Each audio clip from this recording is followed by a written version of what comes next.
A career in plumbing might seem easy, but it's full of challenges. Have you ever wondered what a perfect plumbing job looks like? Do you know about the Uniform Plumbing Code? What mistakes are you making on the job? Today, we'll be listing some plumbing mistakes plumbers must avoid to achieve the best day of plumbing possible. Let's dive into it. Issues with vents and traps. If you've just started out your journey as a professional plumber, you might be overlooking your vents and traps. Did you know that basement fixtures need to have an appropriate vent? And even though it is easy to combine vents, sometimes it's also important to check the local or state building code where you're working. Some areas don't allow plumbers to combine vents, especially in buildings. Checking the area code can spare you the hassle and also help you save time. And as you might already know, it's important to add a vent to every trap. This is because when you don't have a trap, water can be siphoned out. This leaves the trap dry and largely useless. You also need to remember the functions of a different trap and how they work. For example, sink drains do not require an S-trap. It doesn't work well and usually leads to leakages. A P-trap works best for sinks. As long as you know your vents and traps, you're covered against all kinds of possible mistakes on the job. Too much slope is a bad idea. Slopes are an important part of the plumbing job. The right slope will make your life easy and also reduce the chances of you being called in again for repairs. But too much slope is never a good idea. Plumbers often fall into the trap of having higher slopes because they think it'll help waterways move faster. But if you think that you're having a higher slope will make things easier, think again. A high slope means that liquid waste will end up moving faster than solids. This leaves solid behind and can even cause major issues later during plumbing jobs. A popular example of this is solids piling up over the slope and making a blockage that you'll have to end up cleaning. The perfect slope ratio is around a 1/4 inch per foot. If you stick to this, liquid and solid waste will be disposed of with ease. It's simple physics. Too many fixtures and vents. Adding fixtures to vents might seem like an easier job, but it can cause some problems for you. There are certain kinds of fixtures that could have a combined vent, but there are building codes against this practice. In fact, some places regulate the number of fixtures added to a common vent. This usually happens in large residential areas or apartment buildings. Try to keep your fixture and vent ratio to a minimum. This is because the most common error that plumbers make is adding more than 24 fixture units to a 2-inch vent pipe. That ruins the vent pipe and the fixtures, so try to avoid it. Mediocre plumbing cleanouts. Plumbing cleanouts might seem a tad bit disgusting, but they're an important part of your daily job. And even though unclogging pipes filled with dirty gunk might seem like a fairly simple task, a lot can go wrong here. For example, there are many times that the cleanouts are located in an unsuitable location. This is why it's important to have the required clearance in order to service the line when it gets clogged. So if you're conducting a building cleanout, you need to keep in mind that cleanouts are not required by the code above the first floor. But you might also want to make your decision depending on how the line was designed. This way you can add some cleanout just to facilitate servicing the line. An easy way to avoid messy cleanouts is to remember that they are required at the base of each sanitary stack. This means they're conducted on horizontal branches that are around 100 feet apart. And even though this might seem a little too mathematical, you need to keep an eye on the change of direction of the line. If it exceeds 45 degrees or 10 feet of connection between the main drain and the sewer, you'll have to change your cleanout strategy. Sidewall space in toilet installations. Toilet installations have to be perfect. This is because even the slightest mistake can lead to a lot of inconvenience for your client. A great hack to keep in mind is to have enough clearance to move around. This means that the location of the toilet installation must be at least 15 inches from the side wall. It should also be at least 18 inches from the wall that is in front of the equipment. Same rule applies to public bathrooms and lavatories. Just make sure that each toilet installation is located at least 18 inches from the front wall and you'll be good to go. Pressure release valve issues. As you might already know, appliances like water heaters are equipped with pressure and temperature relief valves that work to release pressure when there is a continuous rise in temperature and pressure. Making sure that these valves are working correctly is important because it can help you avoid accidents with overheated appliances. To avoid any mistakes with the valve, you need to ensure that the drain line must be a full-size pipe. Also, the fitting located at the end of the line should not contain any thread. For this, you'll also have to keep an eye on the distance between the floor and the drain. Pairing the wrong pipes. pipes. Choosing the wrong pipes can lead to serious plumbing issues. For example, a galvanized metal pipe cannot be connected to a copper pipe. This is because these metals will interact with each other and the pipes will end up corroding very quickly. So it's a good idea to use some sort of brass or another type of fitting that'll be suitable to connect lines like these. Did you know that plumbing jurisdictions for pipe sizes and types also differ in different areas? Most jurisdictions follow uniform plumbing code requirements for pipe sizes, but each jurisdiction can have possible additions to the code. It could also only use a specific year of the code. So remember to read through the code and familiarize yourself with different pipe requirements for different situations. Over-tightening the plumbing connections. Over-tightening plumbing fixtures such as pipe fittings, toilet bolts, or supply tubes is one of the most common plumbing mistakes that even professionals make sometimes. It's a costly mistake because excessive cranking on a galvanized pipe might end up cracking the fitting. And even though cracking may not occur immediately, applying excessive force may break the fixture sometime later and could even cause flooding. Also, if you over-tighten any plastic fittings in a toilet, you might end up breaking the nut, which can cause some leakage, as your toilet's porcelain might end up cracking, which could cause a lot of damage to your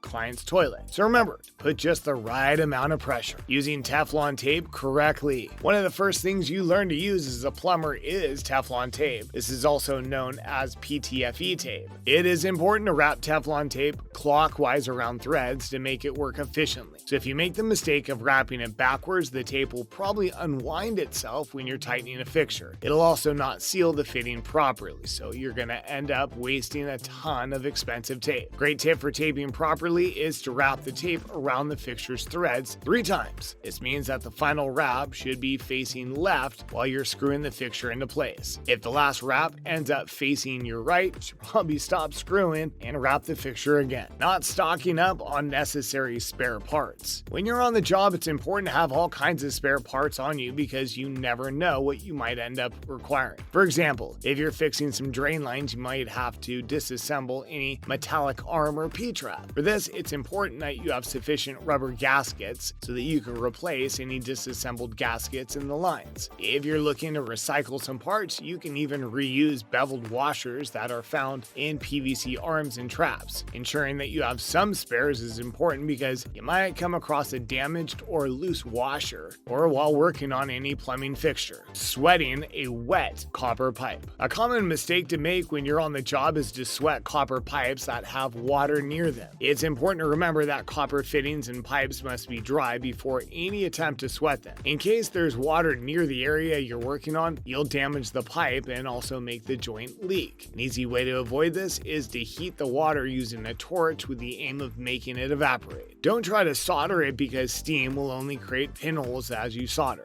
So the ideal solution is plugging the pipe you're working on with something. This creates a plug that looks like a capsule. Do this before working with a torch and you'll end up becoming an expert in soldering plumbing fixtures. If you're already a plumber running your own business and just want to start and grow your own plumbing business, you must learn the 4 critical things plumbing business owners wish they had learned before starting a plumbing business so you don't make the same mistakes. Plumber Accelerators put together a free training video you can watch for free right now. I'll show you exactly how to start, grow, and build your plumbing business the right way so you can consistently guarantee profitable work, free up your time, all whilst reducing stress levels and allowing you to have a sustainable and more profitable business that works for you. In this free training video, you'll also learn how to generate a steady stream of jobs on demand and with predictability month after month in your local area without relying on word of mouth and referrals, how to stop competing on price with other plumbers and escape your competition, how to convert at least 90% of your quotes and estimates into sales, how to command premium prices and attract high quality customers that'll be happy to pay more. Click on the link in the description below the video. Have you made some of these mistakes in the past? Let us know in the comments below, like this video, and we'll see you in the next one.